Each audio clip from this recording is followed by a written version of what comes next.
Hi hello everyone welcome my YouTube channel Chaitra vlog ಇನ್ ಕನ್ನಡ. ಎಲ್ಲರೂ ಹೇಗಿದ್ದೀರಾ? ಚೆನ್ನಾಗಿದ್ದೀರಾ ಅಂತ ಅಂದ್ಕೊಳ್ತೀನಿ. ನಾನು ಕೂಡ ಚೆನ್ನಾಗಿದ್ದೀನಿ ಅಂತ ಹೇಳ್ತಾ ಇವತ್ತಿನ ವ್ಲಾಗ್ ಸ್ಟಾರ್ಟ್ ಮಾಡ್ತಾ ಇದ್ದೀನಿ.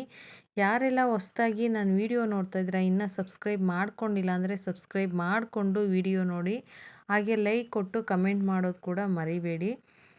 ನಾನು ಮುಂಚೆ ವಿಡಿಯೋ ಹಾಕಿದ್ದೆ, ಚಿಕ್ಕಮಂಗ್ಳೂರಿಗೆ ಹೋಗಿದ್ದು. ಸೊ ಚಿಕ್ಕಮಂಗ್ಳೂರಿಗೆ ಹೋಗ್ಬಿಟ್ಟು ಡೈರೆಕ್ಟು ಅಮ್ಮನ ಮನೆಗೆ ಬಂದಿದ್ವಿ. ಯಾಕಂದರೆ ನನ್ನ ತಂಗಿಗೆ ಪಾಪು ಆಗಿತ್ತು, 1.5 ಮಂತು ಪಾಪುಗೆ. ಬಟ್ ಮುಂಚೆ ಎಲ್ಲ ಬಂದಿದ್ವಿ. ಅಕ್ಕಂದಿರು ತಂಗಿರೆಲ್ಲ ಬರ್ತೀವಿ ಅಂತ ಹೇಳಿದರು ಸ್ಯಾಟರ್ಡೆ ಸಂಜೆ ಎಲ್ಲರೂ ಸೇರ್ಕೋತೀವಿ ಅಂತ. ಸೊ ಹಂಗಾಗಿ ಆ ಟೈಮ್ ಮಿಸ್ ಮಾಡ್ಕೊಡೋದು ಬೇಡ ಅಂದ್ಬಿಟ್ಟು ನಾನು, ನಮ್ಮ ಅಕ್ಕ, ಅಕ್ಕನ ಮಗಳು, ನನ್ನ ಮಕ್ಕಳು ಎಲ್ಲರೂ ಸ್ಯಾಟರ್ಡೆ ಇಲ್ಲಿಗೆ ಡೈರೆಕ್ಟ್ ಬಂದ್ವಿ. ನೋಡಿ ಪಾಪು ಎಷ್ಟು ಆರಾಮಾಗಿ ಖುಷಿಯಾಗಿ ಆಟ ಆಡ್ತಿದ್ದಾಳೆ ಅಂತ, ಚೆನ್ನಾಗಿದ್ದಾಳೆ. ಆಮೇಲೆ ಇದು ನನ್ನ ತಂಗಿ ನೋಡಿ, ಅದು ಫ್ರಾಕ್ ಕಾಣ್ತಿದೆಯಲ್ಲ, ಅದು ಫ್ರಾಕ್ ಹಿಂದೆ ಒಂದು ಜೋಕ್ ಆಯಿತು. ಏನಪ್ಪ ಅಂತಂದರೆ, ನನ್ನ ತಂಗಿ ಪಾಪುಗೆ ಬಟ್ಟೆ ತೊಗೊಂಬಂದಿದ್ಲು ನನ್ನ ಸಿಸ್ಟರು. ಅದು ಫ್ರಾಕು ಎಷ್ಟು ಚಿಕ್ಕದು ಅಂದರೆ ಅವಳಿಗೆ ಹಾಫ್ ಬರುತ್ತೆ ಅದು ಫ್ರಾಕು. ಅಂದರೆ ಇಷ್ಟು ಚಿಕ್ಕದಾಗೂ ಫ್ರಾಕ್ ರೆಡಿ ಮಾಡ್ತಾರ ಅಂತ ಅನ್ನಿಸ್ಬಿಡ್ತು. ನೋಡಿ ಇದೇ ಫ್ರಾಕು ಅವಳಿಗೆ ಹಾಕಿದ್ರೆ ಅರ್ಧ ಬಾಡಿಗೆ ಬರುತ್ತೆ ಅಷ್ಟೇ. ಅಂದರೆ ಇಷ್ಟು ಚಿಕ್ಕದಾಗೆಲ್ಲ ಬಟ್ಟೆ ರೆಡಿ ಮಾಡ್ತಾರ ಅಂತ. ನೋಡಿ ಇದೇ ಫ್ರಾಕು ತುಂಬ ಚಿಕ್ಕದಾಗಿದೆ ನೋಡಿ, ಎಷ್ಟು ಚೆನ್ನಾಗಿದೆ ಕ್ಯೂಟಾಗಿ. ಸೊ ಆ ಫ್ರಾಕ್ ಹಾಕಿ ನೋಡೋಣ ಅಂದ್ಬಿಟ್ಟು ಹಾಕಿದ್ವಿ. ಬಟ್ ಹಾಕಿದ್ಮೇಲಂತೂ ತುಂಬ ಚೆನ್ನಾಗಿ ಗ್ರ್ಯಾಂಡಾಗಿ ತುಂಬ ಕ್ಯೂಟಾಗಿ ಕಾಣ್ತಾ ಇರಲಿ ನೋಡಿ, ಹೇಗೆ ಕಾಣ್ತಿದ್ದಾಳೆ ಅಂದ್ಬಿಟ್ಟು. ತುಂಬ ಚೆನ್ನಾಗಿ ಕಾಣ್ತಿದ್ಲು. 1.5 ಮಂತ್ ಅಷ್ಟೇ ಪಾಪುಗೆ. ಸೊ ಎಲ್ಲ ಮುಗೀತು, ಪಾಪುಗೆ ಬಟ್ಟೆ ಹಾಕಿ ಎಲ್ಲ ಖುಷಿಪಟ್ಟು ನೈಟು ಅಡುಗೆ ಸ್ಟಾರ್ಟ್ ಮಾಡ್ಕೊಂಡ್ವಿ.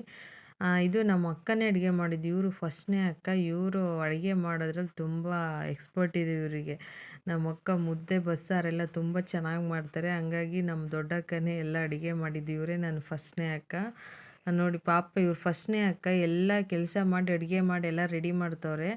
ಬಟ್ ಇವ್ರಿಗಿನ್ನ ಚಿಕ್ಕವರು ಅಂದರೆ ಇವರು ನನ್ನ ಅಕ್ಕಂದಿರೇ. ಬನ್ನಿ ತೋರಿಸ್ತೀನಿ ಏನು ಮಾಡ್ತಾರೆ ಅಂತ. ಎಲ್ಲ ಕುತ್ಕೊಂಡು ಬಿಗ್ ಬಾಸ್ ನೋಡ್ತವ್ರೆ. ಪಾಪ ಅವ್ರು ಅಡುಗೆ ಮಾಡ್ತಾಯಿದ್ರು, ಇವರೆಲ್ಲ ಕುತ್ಕೊಂಡು ಬಿಗ್ ಬಾಸ್ ನೋಡ್ತಾಯಿದ್ರು. ಅಡುಗೆ ಎಲ್ಲ ಮುಗೀತು, ಊಟಕ್ಕೆ ಕುತ್ಕೊಂಡ್ವಿ.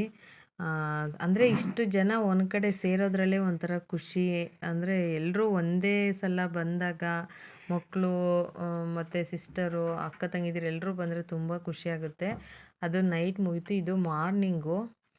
ನಾವು ಎದ್ದೇಳೋದ್ರೊಳಗೇ 8:30 ಆಗಿಬಿಟ್ಟಿತ್ತು, ಚಳಿ ಇರೋದ್ರಿಂದ.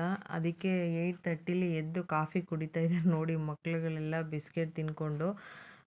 ಏನೋ ಒಂಥರ ಖುಷಿಯಾಗುತ್ತೆ ಈ ಥರ ಫ್ಯಾಮಿಲಿ ಒಂದೇ ಕಡೆ ಸೇರಿದಾಗ ಒಂದೇ ಸಲ ತುಂಬ ಖುಷಿಯಾಗುತ್ತೆ. ಅದರಲ್ಲೂ ಅಕ್ಕ ತಂಗಿದಿರು ಸೇರಿದ್ರಂತೂ ಇನ್ನೂ ತುಂಬ ಖುಷಿಯಾಗುತ್ತೆ.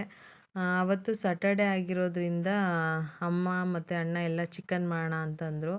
ಸರಿ ಅಂದ್ಬಿಟ್ಟು ಮಾರ್ನಿಂಗೇ ಚಿಕನ್ ತಗೊಬರ್ತೀನಿ, ತಿಂಡಿಗೆ ಮಾಡ್ಕೊಬಿಡಿ ಅಂತ ಅಂದ್ಬಿಟ್ಟು ಫಾರಮ್ ಕೋಳಿ ತೊಗೊಬಂದಿದ್ರು. ನೋಡಿ ನನ್ನ ಮಗ ಅವನು ಟೈರ್ ಓಡಿಸ್ತಾ ಇರೋನು, ಮಕ್ಕಳೆಲ್ಲ ಆಟ ಆಡ್ತಿದ್ರು. ಇದು ನಮ್ಮ ಅಕ್ಕನೇ, ಅಂದರೆ ಚಿಕ್ಕಮಂಗ್ಳೂರಿಗೆ ಬಂದಿದ್ರಲ್ಲ ಅವರೇನೆ ಇವರು. ಅವರೆಲ್ಲ ಚಿಕನ್ ಸಾಂಬಾರಿಗೆಲ್ಲ ರೆಡಿ ಮಾಡಿ, ಅವರು ಚಿಕನ್ ಸಾಂಬಾರು ಮಾಡೋದ್ರಲ್ಲಿ ತುಂಬ ಎಕ್ಸ್ಪರ್ಟು. ದೊಡ್ಡಕ್ಕ ಬಸ್ಸಾರು ಮುದ್ದೆ ಮಾಡೋದ್ರಲ್ಲಿ ಎಕ್ಸ್ಪರ್ಟು, ಇವರು ಚಿಕನ್ ಸಾರು ಮಾಡೋದ್ರಲ್ಲಿ ಎಕ್ಸ್ಪರ್ಟು. ಅವರೇ ಚಿಕನ್ ಸಾಂಬಾರೆಲ್ಲ ಮಾಡಿದ್ರು. ಸರಿ ಅಂದ್ಬಿಟ್ಟು ಮಾಡಿ ಊಟ ಎಲ್ಲ ಮುಗಿಸಿ ಮಧ್ಯಾಹ್ನದಷ್ಟೊತ್ತು ಹೊರಡೋಣ ಅಂದ್ಬಿಟ್ಟು ತೋಟದ ಕಡೆ ಒಂದು ರೌಂಡ್ ಹಾಕ್ಕೊಂಬರೋಣ ಅಂತ ಹೋಗಿದ್ವಿ. ನೋಡಿ ಇದು ತೋಟ ನಮ್ಮದು, ನಮ್ಮ ತಂದೆ ಅಂದರೆ ನಮ್ಮ ಅಮ್ಮ ಅವ್ರ ಮನೆಯದು, ನಮ್ಮ ಅಪ್ಪಂದು ತೋಟ ಇದು.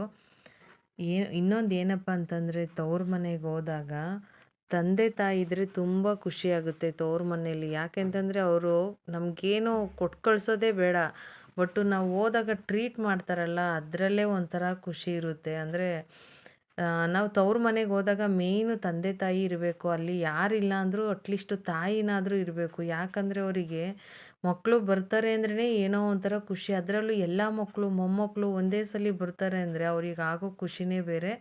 ಬಟ್ ನಮಗೂ ಅಷ್ಟೇ, ಊರಿಗೆ ಹೋದಾಗ ತಾಯಿ ಮನೇಲಿದ್ದರೆ ಅದು ಏನೋ ಒಂಥರ ಮನಸ್ಸಿಗೆ ನೆಮ್ಮದಿ. ತಂದೆ ತಾಯಿ ಅದಂತೂ ಹೇಳೋಕ್ಕಾಗಲ್ಲ. ಸರಿ ಅಂದ್ಬಿಟ್ಟು ನಮ್ಮ ಅಮ್ಮ ನೋಡಿ ಅಲ್ಲೊಂದು 3 ಪರಂಗಿ ಹಣ್ಣು ಬಿಟ್ಟಿತ್ತು, ಅದನ್ನು ಬಿಟ್ಟಿಲ್ಲ, ಕಿತ್ತು ಮಡಗಿದ್ರು. ಪರಂಗಿ ಹಣ್ಣು ಕೂಡ ಕಿತ್ಕೊಬಂದು ಎಲ್ಲ ಇಟ್ಟರು ತೊಗೊಂಡೋಗಿ ಅಂತ ಹೇಳ್ಬಿಟ್ಟು. ಸರಿ ಅಂದ್ಬಿಟ್ಟು ಎಲ್ಲ ಫೈನಲಿ ಎಲ್ಲ ತರಕಾರಿ ಮತ್ತು ಹಣ್ಣುಗಳು ಎಲ್ಲ ಇರೋದನ್ನೆಲ್ಲ ಕಿತ್ಕೊಂಡು ಬಂದ್ವಿ. ನಮ್ಮ ಅಮ್ಮಂಗೆ ನಾವು ಹೋಗ್ತಿದ್ದೀವಿ ಅಂದ್ರೇ ಬೇಜಾರು. ಫೈನಲಿ ಹೂವು ಎಲ್ಲ ಕಿತ್ತು ಕಟ್ಟಿ ಇಟ್ಟಿದ್ರು, ಕೊನೆಗೂ ಮುಡಿಸಿ ಅವ್ರ ಆಸೆ ತೀರಿಸ್ಕೊಂಡು ಕಳಿಸಿದ್ರು.